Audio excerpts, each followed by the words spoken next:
Fala pessoal, beleza? Nesse vídeo eu vou resolver com vocês a prova do Einstein, do vestibular do Einstein de Medicina de 2021. Né? A prova aconteceu agora em dezembro de 2020 para o ingresso em 2021. Então, eu estou começando o canal agora, gente, então eu queria pedir se você curtiu o vídeo e puder compartilhar o vídeo ou curtir o vídeo, ou se inscrever no canal, ia ajudar bastante e também me ajudar a produzir mais conteúdos desse tipo, beleza? Então vamos lá. Então foram 5 questões na prova objetiva, né? 5 testes e uma questão dissertativa. Eu vou resolver essas 6 questões com vocês hoje. Tá? A primeira questão é uma questão de lançamento horizontal, que é essa questão 36. Ele fala o seguinte: em uma aula de tênis, um aprendiz, quando foi sacar, lançou a bola verticalmente para cima e a golpeou com a raquete exatamente no instante em que ela parou no ponto mais alto, a 2,45 metros de altura em relação ao piso da quadra. Então, quando a bola estava aqui no ponto mais alto, eu golpeei ela. Né? Imediatamente após esse movimento, a bola partiu com uma velocidade inicial horizontal V0 e tocou o solo a 16,8 metros de distância da vertical que passava pelo ponto de partida. O desenho aqui está ilustrando a situação muito bem. Adotando-se G igual a 10 metros por segundo ao quadrado, desprezando a resistência do ar e a rotação da bola ao longo do seu trajeto, ele quer saber quanto que vale o módulo de V0 quando a bola perdeu o contato com a raquete. Gente, é um problema super tradicional de lançamento oblíquo. Né? Então, a bola está aqui inicialmente. Né? Aí o que vai acontecer? Eu vou dar uma velocidade inicial para ela aqui na direção horizontal e ela vai executar um movimento parabólico aqui até chegar aqui nesse ponto, beleza? Então eu vou ter um alcance que eu vou chamar de D e uma altura que eu vou chamar de H, né? E aí a gente vai usar as equações do lançamento horizontal.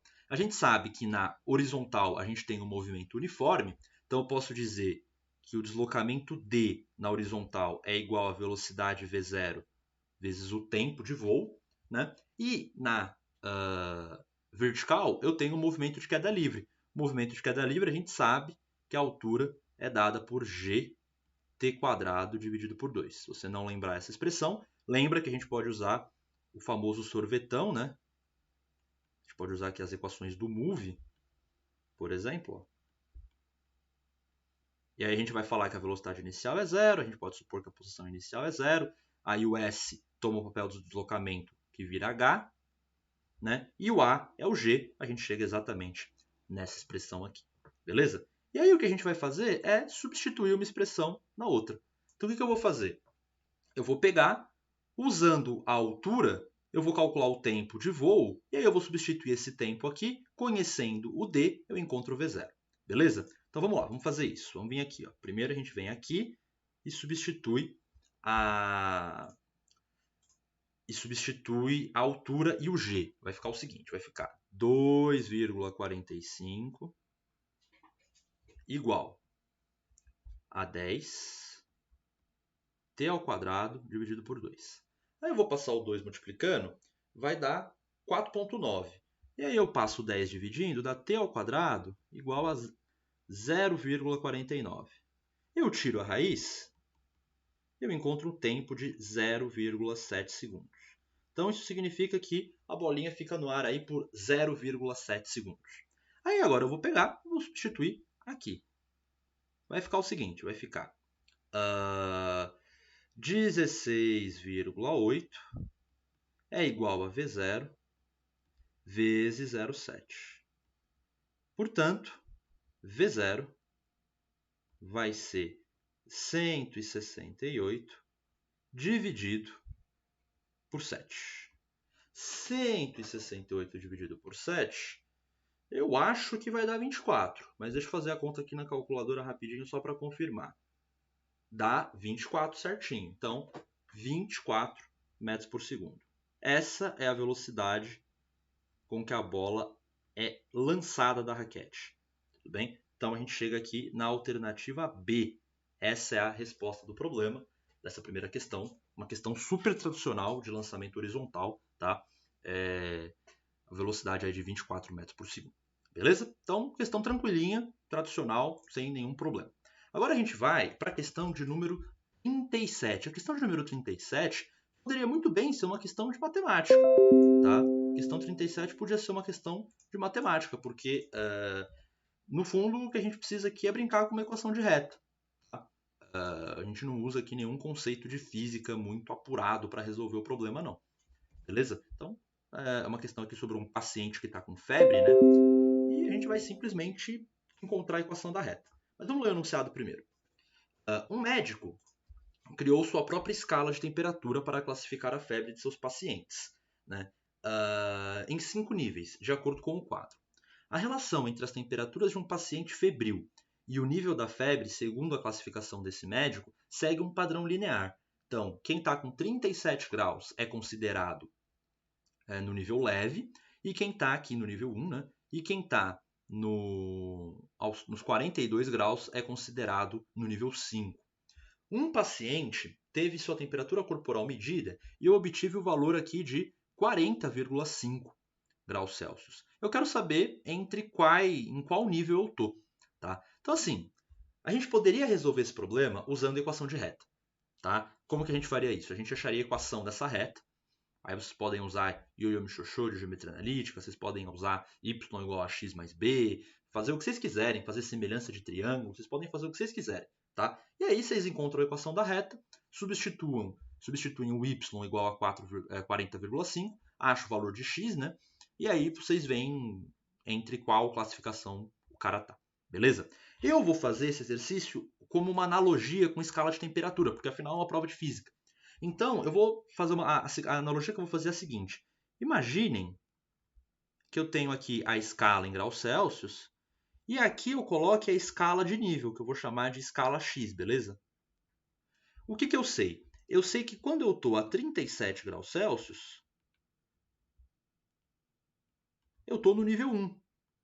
E quando eu estou em 42 graus Celsius, eu estou no nível 5. E aí eu vou pôr, se eu estiver nos 40,5 graus Celsius, eu vou estar em que nível? Aqui. E aí a gente brinca como se a gente estivesse falando de escala de temperatura. Tá? Vai ficar o seguinte, 42 menos 37. Opa, deixa eu fazer invertido, que eu acho que é mais fácil de vocês entenderem.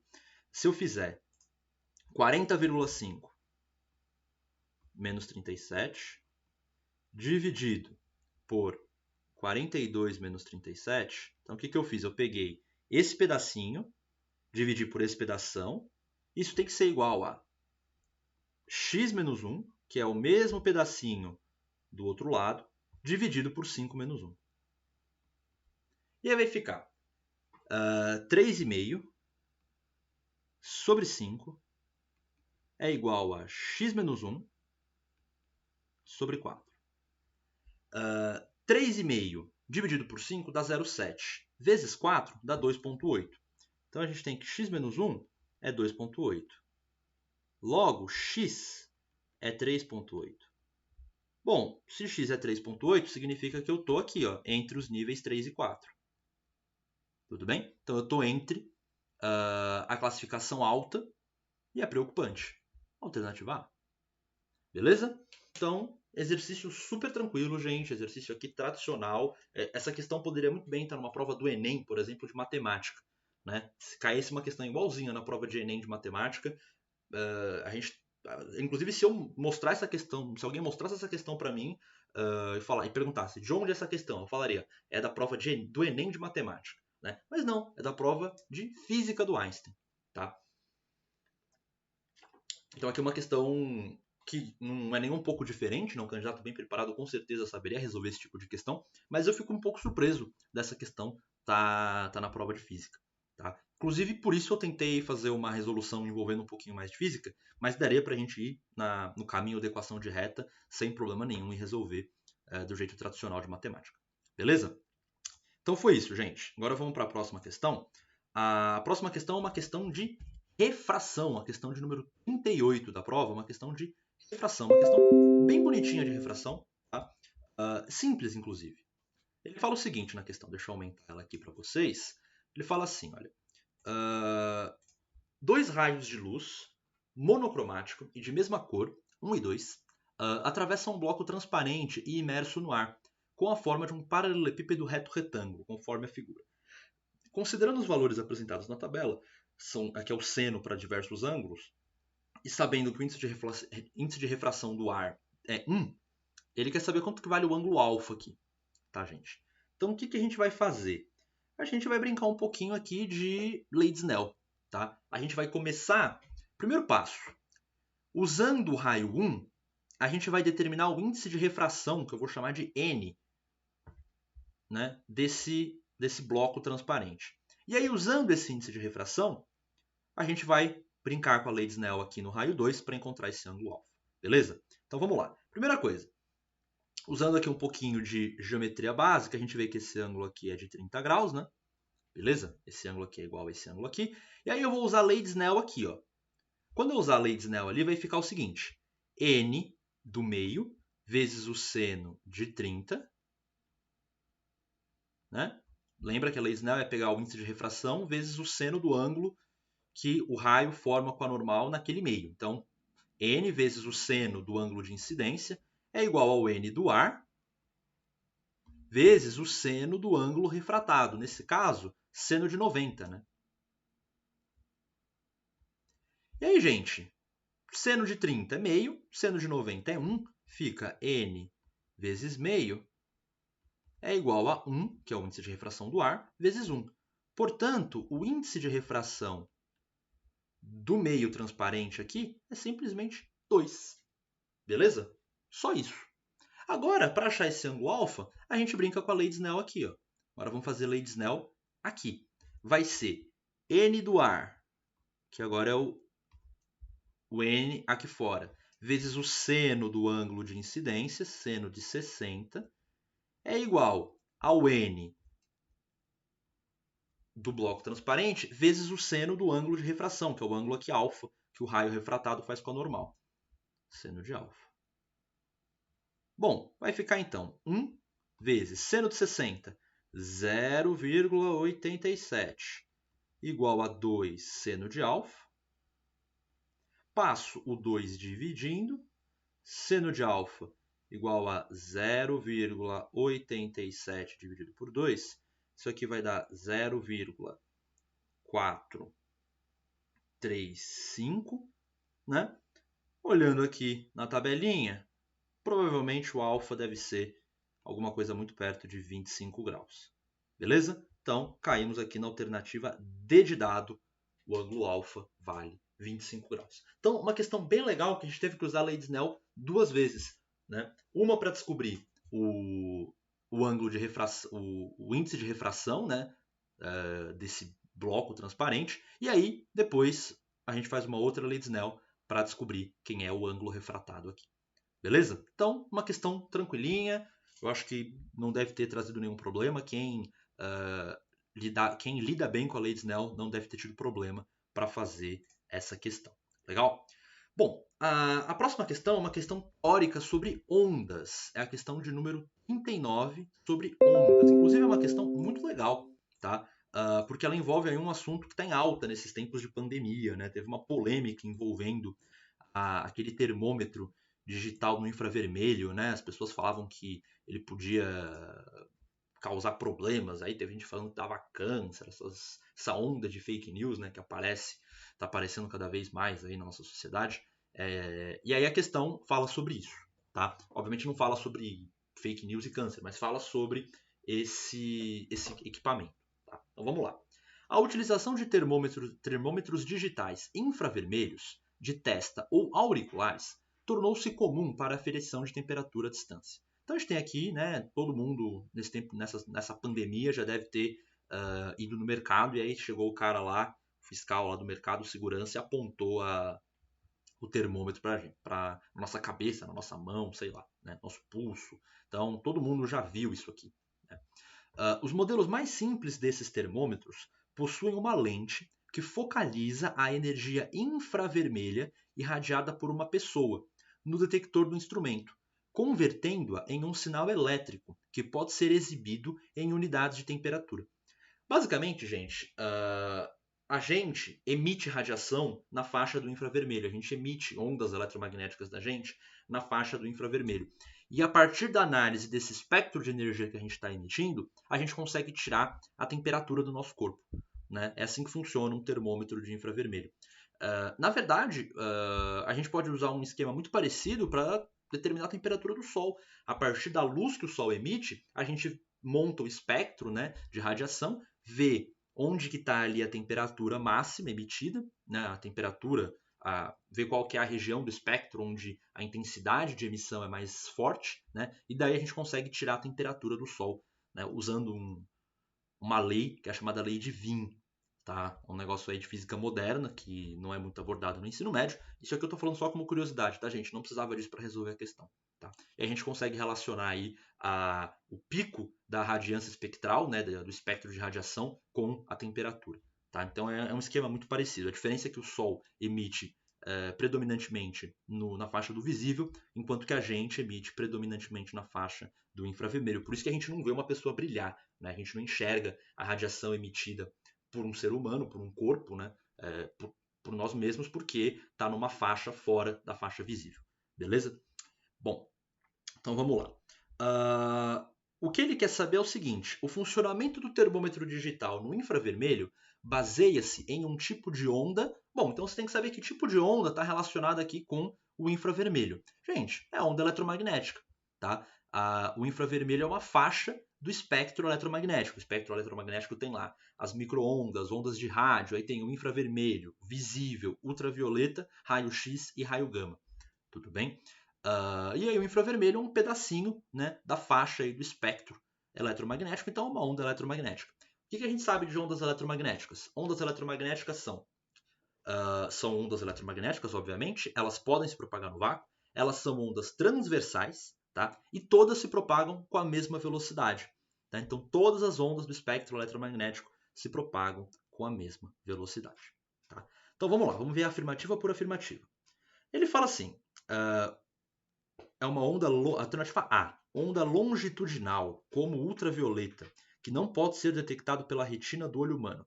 Bom, assim, o infravermelho, assim como o ultravioleta, não podem ser detectados pela retina do humano, pela retina do olho humano. Então, correto. Porém, são ondas transversais, não longitudinais. Ondas eletromagnéticas são todas transversais. Tá? Lembrando a diferença de uma onda transversal para uma onda longitudinal. Uma onda transversal é aquela em que a perturbação é perpendicular à direção de propagação da onda. Tá? E a longitudinal, elas estão na mesma direção. Um exemplo de onda longitudinal, o som. É uma onda mecânica longitudinal. Exemplos de ondas transversais. Vou dar um exemplo de uma onda mecânica transversal. A onda numa corda. Agora, um exemplo de onda eletromagnética transversal. Todas as eletromagnéticas são transversais. Tá? Então, a afirmativa A está errada. Bom, o infravermelho são ondas cujas frequências são próximas às das ondas sonoras, o que facilita a focalização do detector no instrumento. Gente, não. Né? E aqui é uma afirmativa, talvez os candidatos tenham mais dificuldade, né? O aluno do ensino médio tem um pouco mais de dificuldade, mas assim, as ondas sonoras têm comprimentos de onda da ordem de 1 metro, 2 metros, 3 metros, 10 metros, meio metro. Tá? Enquanto que o infravermelho a gente está falando aqui de comprimentos pequenininhos, né? Comprimentos aí da ordem de micrômetros e coisas assim, nanômetros, então claramente não. Mas eu concordo que é uma afirmativa um pouco complicada, mas assim, a gente vai chegar numa afirmativa bem certa que vocês vão assinalar sem problema, eu prometo para vocês, tá? Então, mesmo que vocês não soubessem esses detalhes mais específicos, né, de ondas, comprimento de onda mais ou menos, de onda sonora e a faixa do infravermelho, não tem problema que a gente vai chegar numa alternativa bonitinha. Na C ele fala assim, também utilizada nos sonares. Gente, parou. Sonar usa som, onda mecânica. Já parou aqui, tudo bem? Então não tem nada a ver infravermelho, não tem nada a ver com sonar. Aí na D ele fala que é uma onda mecânica. A gente já discutiu que é uma onda eletromagnética. E aí, finalmente, é uma onda que se propaga no vácuo. Beleza. Infravermelho, onda eletromagnética, se propaga no vácuo. Com a mesma velocidade das ondas de raio-x, microondas e ondas de rádio, que também são ondas eletromagnéticas. E todas as ondas eletromagnéticas se propagam com a mesma velocidade. Então, é a afirmativa E. Ela é a afirmativa bonitinha que você tinha que assinalar no problema. Tudo bem? Então, a alternativa E. Então essa é uma questão muito legal, uma questão teórica de ondas. É um tipo de questão, por exemplo, carinha do Enem também. Então a gente está percebendo aqui nessa prova de física questões bem cara do Enem, né? Pelo menos 2 questões aqui que a gente resolveu hoje são a cara do Enem. Beleza? Então ok, gente. Vamos passar dessa questão. Agora vamos para a última questão de teste, que é a questão de número 40, que é uma questão aqui de eletromagnetismo, né? Campo magnético, regra da mão. A gente vai usar aqui a regra da mão esquerda, né? Para resolver o problema. Uma questão super tradicional também, tá? Que super comum, né? Então, que não deve ter trazido muito problema para quem estudou isso bem, tá? Então vamos lá. Vamos para a questão aqui. Deixa eu copiar um pouquinho melhor aqui, gente. Desculpa a demora. Vamos lá. Então vamos resolver a questão. Ele fala o seguinte, ó. Se uma carga elétrica pontiforme positiva se movimenta no interior de um campo magnético uniforme, fica sujeita a uma força magnética cuja direção e sentido podem ser determinados pela regra prática ilustrada a seguir. Gente, eles estão usando aí a regra do tapa, tá? Que é a regra da mão direita para a força magnética tal. Daqui a pouco eu discuto um pouco a diferença das duas. Mas o que ele disse até aqui é o seguinte: se você pegar uma carga elétrica e ela se movimentar na região em que tem um campo magnético uniforme, vai aparecer uma força magnética atuando sobre ela. Beleza? Bom, então ele fala o seguinte, ó. Duas cargas pontiformes QA e QB, de módulos iguais, e massas MA e MB, penetram em uma região R, com velocidades iguais, indicadas por setas. Então aqui estão as velocidades. Tá? Nessa região, atua um campo magnético uniforme B, perpendicular ao plano da folha e com sentido para fora dela. Então, o campo magnético aqui saindo da tela, indo na sua direção. A figura mostra também as trajetórias circulares percorridas por essas cargas, dentro da região R. Então, a gente sabe que quando um campo, quando uma partícula carregada entra numa região com campo magnético, se a velocidade dessas partículas for perpendicular ao campo, aparece uma força magnética que é dada por QVB, beleza? E essa força vai ser essa força magnética vai ser uma força centrípeta, vai ser uma força resultante centrípeta, que é dada por mv² sobre r. Aí eu posso cortar o v de um lado com o quadrado do outro e eu posso isolar o raio. Fazendo isso, a gente encontra uma expressãozinha aqui para o raio executado pela partícula dentro aí da região do campo magnético. mv sobre QB. Tá? Bom, então, só analisando o que está acontecendo aqui, por exemplo, gente, ó, a gente precisa falar qual massa é maior, né? É fácil perceber que quanto maior a massa, como a velocidade é a mesma para os dois, tá? As duas cargas têm módulo igual. O campo magnético é o mesmo, a única coisa que vai fazer com que os raios possam mudar é a massa, tá? E quanto maior a massa, maior o raio. Então, né, reparem aqui que a partícula B está executando um raio maior que o da partícula A. Então a gente consegue tirar que a massa da partícula B é maior que a massa da partícula A. Tá? Então, se vocês conhecerem essa relação aqui, que é o raio do movimento circular uniforme executado por uma partícula carregada em um campo magnético, se você conhecer essa expressão aqui, você resolve qual massa é maior sem nenhum problema. É só perceber que quanto maior a massa, maior o raio. Tá? Então a gente já tem aqui ó, as possíveis alternativas. Pode ser a A, pode ser a C, pode ser a D. Beleza? A gente só vai ter que identificar aqui qual é a carga, né, de cada uma delas. Beleza? Bom, é isso, né? Me parece que é isso. Bom, vamos tentar identificar então. Aqui já tô achando uma coisa estranha, gente, porque as afirmativas C e D, uma delas vai estar certa, só pode ser uma delas, né? Porque assim, reparem que ou a carga é positiva ou é negativa, então, né? Ó que interessante, gente, sem usar a regra da mão, hein? Só olhando a alternativa. Bom, né? Como a carga A ou vai ser positiva ou vai ser negativa, né? Porque se ela fosse neutra, ela não ia sofrer desvio, tem que ser uma dessas duas aqui. Consequentemente, a gente vê que a A está errada, por causa disso. Se a A está errada, é porque B é positiva. Se B é positivo e foi para um lado, é porque o A é negativo e foi para o outro. Com isso, a gente assinala a alternativa C. Então, reparem que eu nem usei a regra, só olhando as alternativas, eu já cheguei numa resposta. Mas agora, gente, vamos usar a regra da mão, né, para chegar nessa mesma resposta. Ó, a regra da mão apresentada no desenho, na questão, é a chamada regra do tapa. Para a regra do tapa, vocês precisam usar a mão direita, tá? Então, o que vocês fazem? Vocês vão fazer isso aí, vocês vão pegar a mão direita, né? Aí você vai pegar a palma da sua mão, o dedão da sua mão e colocar aí para cima, tudo bem? De verde aqui, ó, seguindo essas regrinhas aqui, vai ficar o seu dedão verde para cá, né, que é a velocidade da carga. Aí você vai pegar a sua, né, os seus 4 dedos, né, a parte da frente da mão, né, esse pedaço aqui, e vai apontar para fora, tudo bem? Então você vai ficar com o seu dedão para cima e os seus outros 4 dedos saindo da tela na sua direção. Eu vou desenhar isso aqui de azul agora, tá? Ó. Beleza?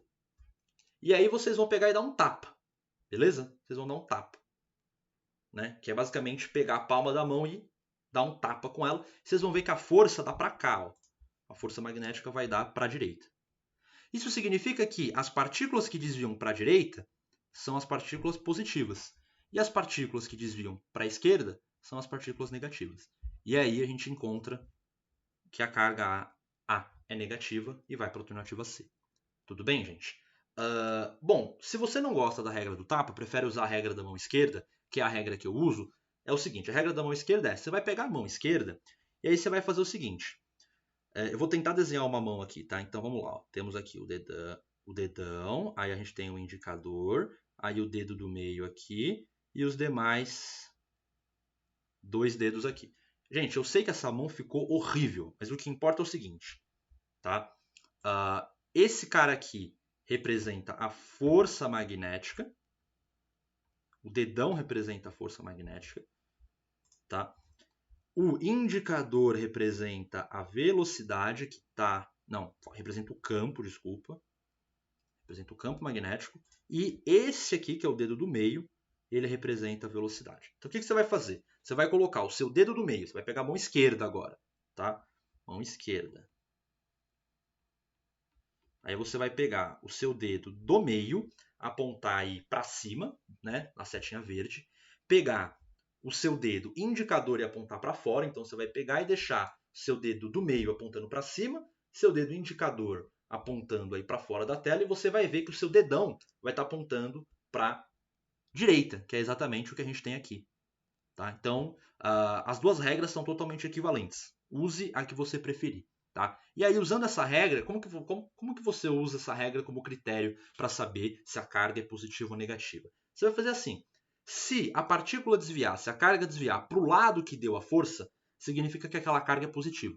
Porque cargas positivas desviam para o sentido que dá na regra da mão. Cargas negativas desviam para o sentido oposto. Se a carga não sofrer desvio, é porque ela é neutra. A carga é nula. Beleza? Então, nesse caso, a gente identifica pela regra da mão que as partículas positivas vão para a direita e as negativas vão para a esquerda. Então, QA é negativo, QB é positivo. E, além disso, usando o raio, aqui a gente identifica que, como o raio da partícula B é maior, ela é uma partícula mais massiva. Beleza? Então, uma questão super tradicional, se você estudou esse tipo de assunto bem, é uma questão que você não vai ter problema nenhum para resolver. Beleza? Então é isso, gente. Finalizamos aqui a parte objetiva da prova, tá? E agora a gente vai resolver a questão dissertativa de física, tá? Uma questão aí sobre colisões, era a questão 3 da segunda parte da prova, que era uma questão bem legal, viu? Gostei bastante, é uma questão que envolvia aí colisão bidimensional com energia, né? É uma questão que eu achei bem interessante, que é essa questão 3 aqui da prova 2, tá? Então vamos lá, ele fala o seguinte. Duas esferas de dimensões desprezíveis, A e B, estão, no instante t igual a zero, a uma distância dzão uma da outra, movimentando-se e movimentam-se com velocidade constante, VA e VB, sobre um plano horizontal, em direções perpendiculares entre si. No instante t igual a 5, elas colidem inelasticamente no ponto P, indicado na figura. Então a gente tem o seguinte, gente. Na figura, a gente tem um instante t igual a 0, por exemplo. Tá? Nesse instante t igual a 0, deixa eu marcar aqui, ó, t igual a 0. A distância entre as duas cargas não, as duas esferas, é d. Uma se move na horizontal com uma velocidade va e a outra se move na vertical com uma velocidade vb.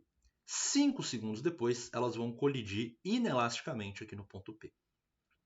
E aqui ele dá o gráfico para a gente, em função do tempo, da velocidade de cada uma dessas esferas, né, do módulo das velocidades dessas esferas, em função do tempo. Reparem que são velocidades constantes, né? As duas partículas aqui elas estão no movimento uniforme até elas colidirem aqui no ponto P. Né? E a velocidade da esfera A é de 1,6 metros por segundo e a da esfera B é de 1,2 metros por segundo. Tá? E aí ele fala que as duas esferas são idênticas, têm uma massa de 2 kg, e ele quer saber quanto que vale essa distância D aqui primeiro, no item A. Para isso, gente, é só perceber que essa distância aqui, ó, vai ser simplesmente 1,2 vezes 5. Para eu calcular essa distância, é só calcular a distância que a bola B, que se move com uma velocidade de 1,2 metros por segundo, percorre em 5 segundos. Então é só fazer 1,2, que é a velocidade, vezes o tempo. Isso aqui vai dar 6 metros. E aí eu vou fazer a mesma coisa aqui, ó. Tá? E aí quando eu faço isso aqui, vai ficar 1,6 vezes 5. 1,6 vezes 5 dá 8 metros. Aí, gente, é só fazer Pitágoras para descobrir quanto que é essa distância D entre as bolas que ele perguntou. Aí, gente, esse aqui é o triângulo que todo mundo conhece, né? Todo mundo sabe que 3, 4 dá 5, 6, 8 dá 10. Eu vou escrever aqui o teorema de Pitágoras para esse triângulo, mas fazendo essas continhas vocês vão encontrar que D é igual a 10 metros. O item A era super, super tranquilo. Beleza? Item B. No item B, ele quer saber a energia cinética das duas esferas unidas após a colisão. Então, gente, ó, vamos lá. O que a gente vai fazer? Vamos ter que fazer essa colisão acontecer. Tá? E a gente tem que lembrar que é uma colisão inelástica. O que é uma colisão inelástica? É uma colisão em que os corpos terminam grudados. Tá? É aquela colisão que você tem a maior perda possível de energia. Os dois corpos vão terminar grudados numa colisão inelástica. Tá? Então vamos lá. Imediatamente antes da colisão, deixa eu escrever aqui, ó, imediatamente antes da colisão, o que a gente tinha? A gente tinha aqui a bola A se movendo com uma velocidade VA e a bola B com a velocidade VB. Imediatamente antes. Depois da colisão, a gente vai ter as duas bolinhas juntas se movendo com uma velocidade V, que eu não sei quem é. Tudo bem? E assim, seria muito legal se eu conhecesse quem é essa velocidade. Como que eu posso descobrir quem é essa velocidade? Eu vou ter que aplicar a conservação da quantidade de movimento. Para isso, eu preciso lembrar que a quantidade de movimento é um vetor. Então eu preciso aplicar a conservação da quantidade de movimento para as componentes do vetor. Então eu vou decompor esse V em um Vx na direção horizontal e um Vy na direção vertical. E aí, o que é a conservação da quantidade de movimento? Vou escrever ela aqui. Se eu pegar a quantidade de movimento do corpo A vetorial antes da colisão com a quantidade de movimento vetorial do corpo B antes da colisão, isso vai dar a quantidade de movimento final das duas bolinhas juntas depois da colisão. E aí eu aplico a conservação da quantidade de movimento em cada direção separadamente. Então, na direção X, inicialmente, eu só tenho o movimento da bola A. Então, simplesmente MVA. Depois da colisão, eu vou ter as duas bolas juntas, então 2M vezes Vx. Com isso, eu tiro que Vx é VA sobre 2, ou seja, é 0,8 metros por segundo. Agora a gente vai para a direção Y. Na direção Y, antes da colisão, eu só tenho o movimento da bola B. Então, a quantidade de movimento inicial na direção y era mvb. Depois da colisão, eu vou ter o 2mvy. Com isso, eu acho que o vy é o vb dividido por 2, logo, vy é 0,6 metros por segundo. E aí aqui, gente, para eu achar quem é o v, o módulo de v, eu tenho que fazer um Pitágoras entre vx e vy. Fazendo esse Pitágoras, eu encontro que essa velocidade é 1 metro por segundo. Beleza? Né? A gente fez aqui em cima que o triângulo 6, 8 dá 10, então 0,6, 0,8 dá 1. Tá? Então essa é a velocidade que o conjunto vai se mover aqui logo depois da colisão. Daria para a gente calcular, por exemplo, o ângulo, né? Por exemplo, eu posso calcular esse ângulo aqui, ó. Só perceber que a tangente desse ângulo θ é o Vy sobre o Vx, né? E aí, por exemplo, ó, a tangente de θ, isso aqui a gente não precisa para resolver a questão, tá? Só estou mostrando, colocando aqui para a gente brincar um pouquinho mais. Vai ser o 0,6 por 0,8, ou seja, vai ser 6 oitavos ou 3 quartos. Então, por exemplo, a gente já sabe que depois da colisão, a direção com que as duas bolinhas juntas vão se mover é a direção aqui cuja tangente é 3 quartos. Beleza? Ok, mas agora vamos resolver o que ele pede. Né? Ele pede qual é a energia cinética das esferas unidas após a colisão. Aí, gente, é só fazer isso aqui. Ó. Energia cinética depois da colisão vai ser a massa do conjunto, que é 2m, vezes a velocidade ao quadrado dividido por 2.